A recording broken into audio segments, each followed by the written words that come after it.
biza qaror qabul qilmaymiz-da. Biza faqat o'sha tergov yoki sudga shaxsi buzilayotgan huquqlarini himoya qilib beramiz.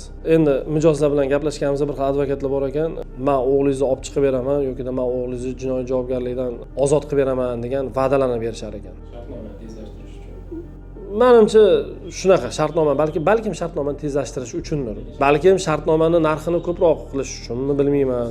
O'shanaqa holatlarda ko'pincha odam aldanib qoladi, ishonib qoladi-da. Nimagaki u odam boshiga tashvish tushgan, deylik, yaqini misol uchun qamalib qo'ygan bo'lsa, u odam hamma narsaga tayyorda.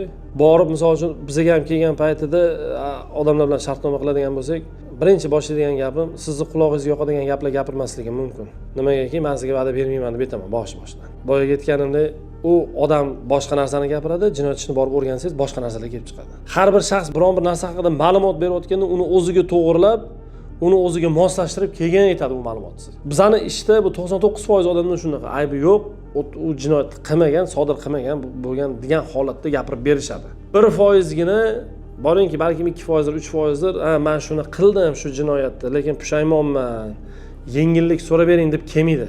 Keladi 2%, 3% gina odam. Asosan keladigan odam bu narsani men jinoyat qilmaganman, bu yerda men bu jinoyatni sodir etmaganman, bu holatda men ishtirok etmaganman degan vaj bilan keladi. Lekin borib jinoyat ishida hujjatlar bilan tanishganingizda o'tda dalillar yig'ilgan bo'ladi.